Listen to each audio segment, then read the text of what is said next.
अस्सलाम वालेकुम। हाँ, आज से हमारा चैप्टर नंबर 8 स्टार्ट हो रहा है, जो कि है गेटिंग स्टार्टेड विद सी। ठीक है, मैंने उस दिन आपको बताया था कि 2 पोर्शन हमारे कंप्लीट हो गए हैं। अब नेक्स्ट जो हमारा पोर्शन है वो है getting started with C language, chapter number 8। ठीक हो गया। स्टार्ट में तो इसके कुछ इंट्रोडक्शन है जो कि आपने फर्स्ट ईयर में चैप्टर नंबर 5 में भी पढ़ा हुआ है। ठीक है, तो वही चीज़ें हैं स्टार्ट में, तो एक दफ़ा हम इनको गो थ्रू कर लेते हैं। सबसे पहला प्रोग्राम की डेफिनेशन है। A program is a device that follows the instructions given to it. यही होता है ना प्रोग्राम, हमने पढ़ा था प्रोग्राम की डेफिनेशन। सी में असल में आपने प्रोग्रामिंग ही करनी है, प्रोग्राम्स ही लिखने हैं। ठीक है, तो इस वजह से आपको ये स्टार्ट में जो है वो इन चीज़ों का इंट्रोडक्शन बताया जा रहा है। क्या होता है? Computer is a device that follows the set of instruction, a well defined set of instructions to perform a specific task। ठीक है, कंप्यूटर के ऊपर कोई भी स्पेसिफिक टास्क परफॉर्म करने के लिए जो आप सेट ऑफ इंस्ट्रक्शंस लिखते हैं, इसको हम कहते हैं प्रोग्राम। ठीक हो गया। Computer program is written in a programming language. और ये जो प्रोग्राम होता है ये आप किस में लिखते हैं?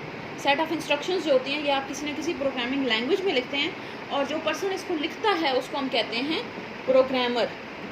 ठीक है, यानी कि जो पर्सन प्रोग्राम लिख सकता है उसको हम प्रोग्रामर कहते हैं। और ये स्पेसिफिक जॉब होती है। ठीक है ना, आप कंपनीज़ में, बड़ी बड़ी कंपनीज़ होती हैं, वहाँ पे प्रोग्रामर की जॉब आती है। ठीक है, अच्छी खासी हाईली पेड ये जो है वो प्रोग्रामर की जॉब होती है। जो प्रोग्रामिंग लैंग्वेजेस अच्छी तरह से समझते हैं, प्रोग्राम अच्छी तरह से लिख सकते हैं, वो फिर प्रोग्रामर जो है वो प्रोग्रामर के तौर पे जॉब कर सकते हैं। ठीक है, अच्छा, प्रोग्रामिंग लैंग्वेज नीचे है। प्रोग्रामिंग लैंग्वेज है set of words and symbols used to write program is called programming language. ठीक है, अब जैसे सी लैंग्वेज है तो ये हमारे पास एक प्रोग्रामिंग लैंग्वेज है। ठीक है, प्रोग्रामिंग लैंग्वेज किसको कहते हैं?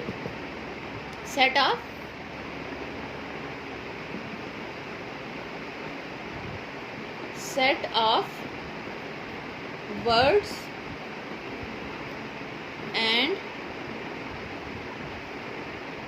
सिंबल्स। अब जैसे इंग्लिश में देखें, इंग्लिश लैंग्वेज है तो इंग्लिश में अब वर्ड्स हैं, उसमें सिंबल्स हैं, फुल स्टॉप, कॉमा। आपको पता है कि ये क्या काम करेगा, फुल स्टॉप डालेंगे तो उससे क्या होगा। ठीक है, हर वर्ड या सिंबल का अपना अपना मतलब है। तो इसी तरह प्रोग्रामिंग लैंग्वेज में बिल्कुल वैसे ही होता है कि उसमें उसके अपने जो है वो वर्ड्स और सिंबल्स होते हैं, जिनके थ्रू आप जो है वो प्रोग्राम लिखते हैं। ठीक है, symbols to right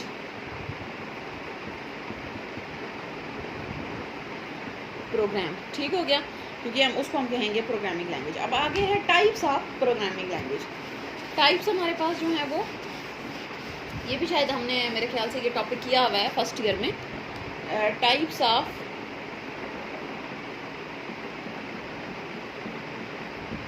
programming languages. अच्छा, टाइप्स कौन कौन सी है? सबसे पहली है हमारे पास लो लेवल लैंग्वेज, उसके बाद आती, अच्छा लो लेवल के अंदर मज़ीद 2 आती हैं। एक हमारे पास आती है मशीन लैंग्वेज और दूसरी आती है असेंबली लैंग्वेज। ये दोनों लो लेवल लैंग्वेज के अंदर आती हैं। ठीक हो गया।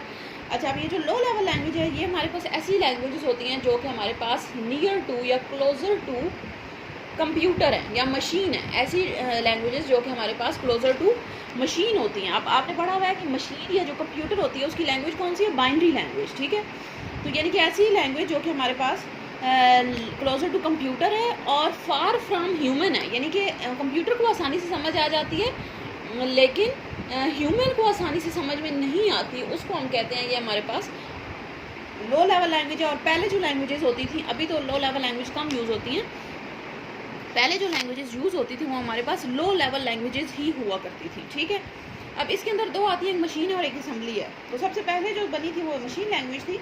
अ type of language in which instructions are written in binary form. ठीक है, मशीन लैंग्वेज, मशीन की लैंग्वेज यही है ना, बाइनरी लैंग्वेज। तो जिसमें बाइनरी फॉर्म में आप इंस्ट्रक्शंस लिखते हैं उसको हम कहते हैं कि ये हमारे पास मशीन लैंग्वेज है। बाइनरी यानी कि 0-1 की फॉर्म में आप इंस्ट्रक्शंस लिखेंगे। अब ज़ाहिर 0-1 की फॉर्म में कुछ भी लिखा होगा तो हमें नहीं समझ आएगा ये क्या है, लेकिन कंप्यूटर को आसानी से समझ आ जाएगा क्योंकि कंप्यूटर की अपनी लैंग्वेज है। आप जैसे हमसे कोई उर्दू में बात करें तो हमें ज़्यादा आसानी से समझ आ जाएगा, हमारी अपनी लैंग्वेज है। लेकिन कोई किसी फ्रेंच में अगर कोई हमसे बात करेगा तो हमें नहीं समझ आएगा।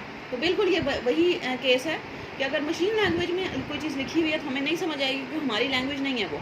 लेकिन अगर अगर वो इंग्लिश में लिखी हुई है या किसी ऐसी लैंग्वेज में जो कि हमें अंडरस्टैंडेबल है तो हमें आसानी से समझ आ जाएगी। तो इसी तरह मशीन को भी बाइनरी लैंग्वेज आसानी से समझ आ जाती है क्योंकि वो उसकी अपनी लैंग्वेज है। It is the only language that is directly understood by computer, यानी कि कंप्यूटर को आसानी से डायरेक्टली समझ आए क्योंकि कंप्यूटर की अपनी लैंग्वेज है तो कंप्यूटर को डायरेक्टली समझ आ जाएगी। दरमियान में आपको कोई ट्रांसलेटर या कुछ भी लगाने की ज़रूरत नहीं पड़ती, ठीक है। अच्छा, नेक्स्ट है program written in machine language can be executed very fast, क्योंकि ज़ाहिर है कंप्यूटर की अपनी लैंग्वेज है उसको आसानी से समझ आ जाएगी तो फास्ट भी सबसे ज़्यादा यही होती है, ठीक है। और मशीन डिपेंडेंट होती है।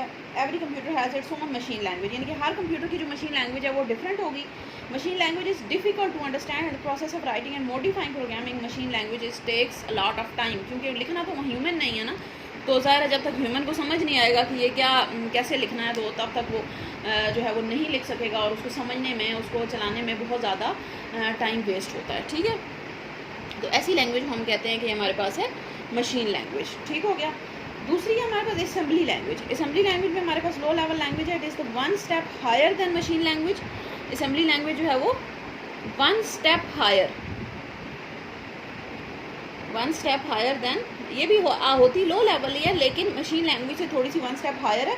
हम आहिस्ता आहिस्ता जो है वो ऐसी लैंग्वेजेस की तरफ आ रहे हैं जो कि आसानी से हमें समझ आ जाएंगे, ह्यूमन को समझ आ जाए, क्योंकि लिखना तो प्रोग्राम ह्यूमन ने है ना, ठीक है।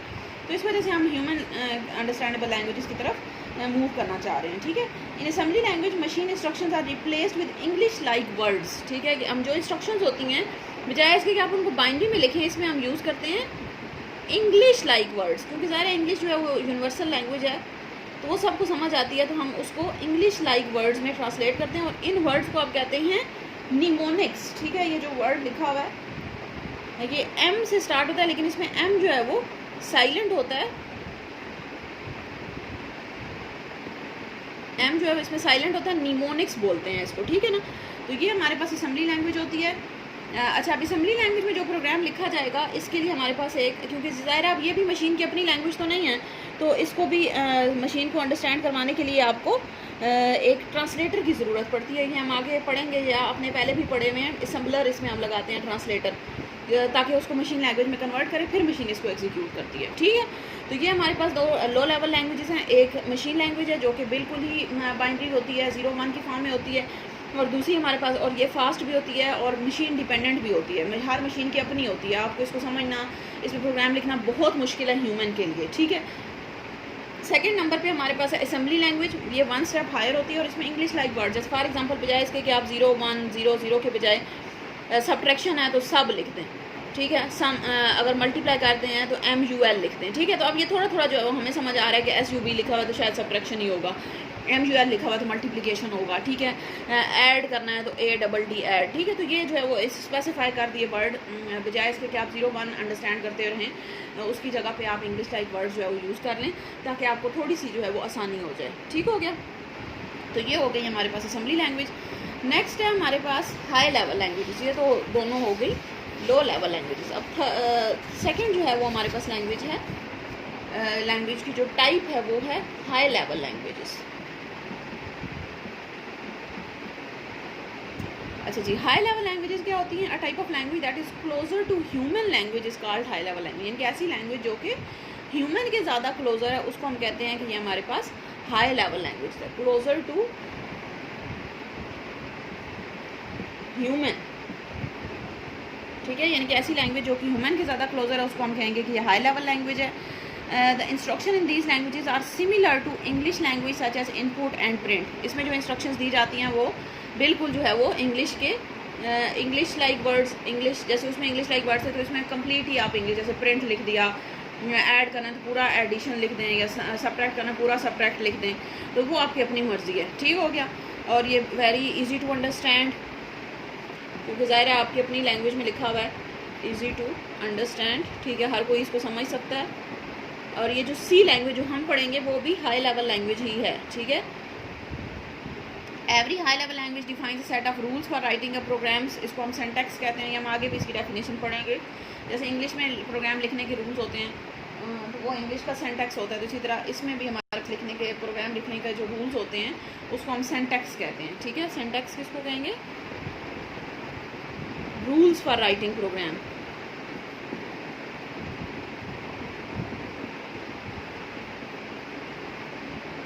ठीक हो गया। Any error in the program. अच्छा, और इसके लिए भी हमें जो है वो जो मोस्ट इंपॉर्टेंट चीज़ है कि ट्रांसलेटर की ज़रूरत लाजमी पड़ती है, क्योंकि ज़ाहिर आप एग्जीक्यूट तो मशीन में करना है ना, तो मशीन तो इसको समझ नहीं पा रही कि ये क्या लिखा हुआ है, क्योंकि वो हाई लेवल लैंग्वेज में लिखा हुआ है, मशीन की लैंग्वेज नहीं है वो। तो इस वजह से दरमियान में एक ट्रांसलेटर आप लगाते हैं। हमने पढ़ा हुआ था कंपाइलर और इंटरप्रेटर, शायद आगे यहाँ पे भी आप पढ़ेंगे कि जो हाँ, ये यहाँ पे अगला टॉपिक है आपका ट्रांसलेटर वाला, ठीक है। तो वो बीच में ट्रांसलेटर लगाते हैं ताकि हाई लेवल लैंग्वेज को मशीन लैंग्वेज में ट्रांसलेट किया जा सके। ठीक हो गया। आगे commonly use high level languages हैं, सी है, C++, जावा, पास्कल, फोर्ट्रान, बेसिक, कोबोल, ये सारी जो है वो हमारे पास इसकी एग्जांपल्स हैं। ये जो इसमें फोर्ट्रान है stands for formula translation, basic जो है वो stand for beginner all purpose symbolic instruction code, COBOL stands for common business oriented language. ये इनकी जो एब्रीवेशन हैं ये आप याद करेंगे क्योंकि अक्सर MCQs में आ जाती हैं। वैसे इतनी मुश्किल नहीं है, लेकिन फिर भी आपको एक दफ़ा आप इनको लाजमी याद कर लें। कोबोल जो है common business oriented language, basic beginner all purpose symbolic instruction code, और फोर्ट्रान जो है वो फार्मूला ट्रांसलेशन। ठीक है। आगे हाई लेवल लैंग्वेज की कैरेक्टरिस्टिक्स बताए हैं, क्योंकि हमने जो पढ़नी है वो हाई लेवल लैंग्वेज, ये जो C लैंग्वेज जो हमने पढ़नी है वो एक हाई लेवल लैंग्वेज है। ठीक है। तो इस वजह से अब हाई लेवल लैंग्वेज पे ही ज़्यादा फोकस किया जा रहा है आपकी बुक में भी। पहली है ईजी टू लर्न। इसका जो कैरेक्टरिस्टिक्स हैं या इसकी जो प्रॉपर्टीज़ हैं, ईजी टू लर्न का मतलब है कि languages are closer to human language and far from machine language. English like word use होते हैं, इस वजह से आसानी से आप समझ सकते हैं। सेकंड है ईजी एरर डिटेक्शन, क्योंकि आप ज़ाहिर है जब आपकी अपनी लैंग्वेज में लिखा हुआ है तो आप आसानी से उसमें कोई मसला आ जाता है तो उसको आसानी से हल भी कर सकते हैं। लेकिन वही चीज़ अगर बाइनरी लैंग्वेज में लिखी होती तो आप उसको समझ नहीं सकते। अगर कोई मसला आ जाता तो आपको तो पता ही नहीं है कि लिखा हुआ क्या है, तो आप उसमें मसला हल तो नहीं कर सकते फिर। लेकिन ये वाला मसला जो है वो फिर आपकी हाई लेवल लैंग्वेज में नहीं आता। थर्ड है स्टैंडर्डाइज टेक्स्ट सेंटेक्स। सेंटेक्स अभी हमने पढ़ा था पीछे, क्या होता है, जो रूल्स होते हैं तो वो एक दफ़ा सेट कर दिया गया। जैसे C लैंग्वेज है, C लैंग्वेज के कुछ स्पेसिफिक रूल्स हैं प्रोग्राम लिखने के। अब ये नहीं कि हर कोई बंदा अपनी मर्ज़ी से लिख रहा है, ऐसा नहीं होता।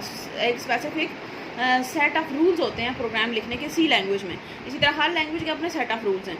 तो जब एक दफ़ा सेट ऑफ रूल्स बना दिए और वो स्टैंडर्ड हैं, वो पूरी दुनिया में वही यूज़ होंगे। ठीक है।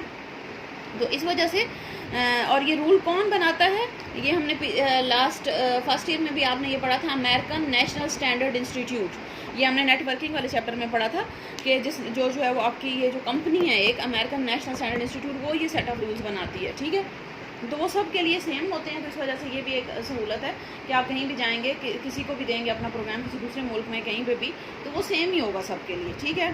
फोर्थ है deep hardware knowledge not required, क्योंकि ये मशीन लैंग्वेज या लो लेवल लैंग्वेज तो है नहीं, हाई लेवल लैंग्वेज है। और मशीन लैंग्वेज या जो low level language assembly language है, उनको अगर उसमें आप प्रोग्राम लिख रहे हैं तो आपको हार्डवेयर नॉलेज की ज़रूरत पड़ती है, क्योंकि वो क्लोजर टू मशीन है। तो जब तक आप मशीन नहीं समझेंगे आपको फिर उसकी लैंग्वेज भी समझ नहीं आएगी।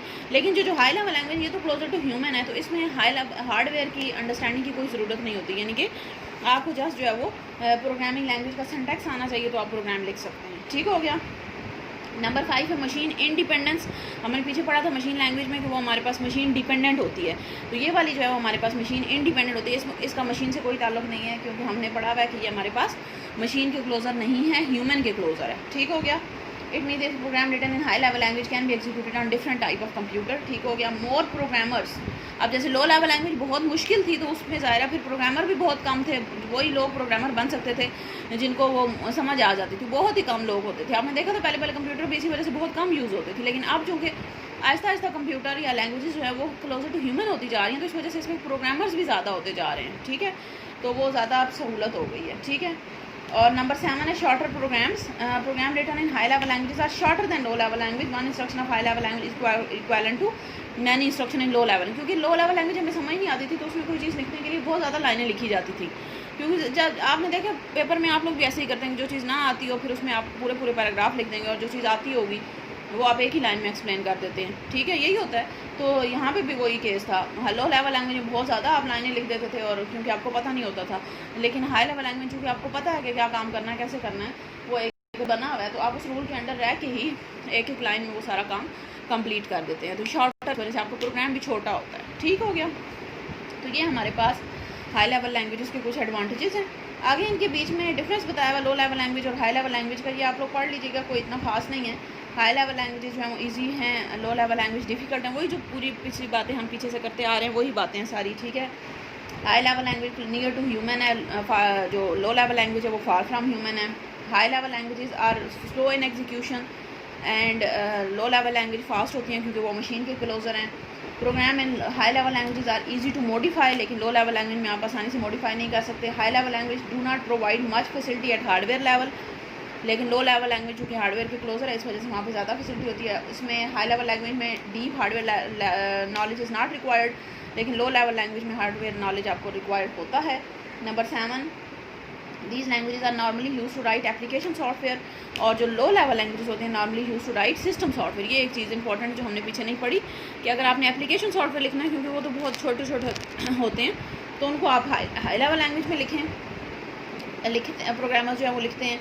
और अगर आपने सिस्टम सॉफ्टवेयर लिखना है जैसे ऑपरेटिंग सिस्टम, तो वो लो लेवल है क्योंकि वो मशीन के क्लोजर होना चाहिए।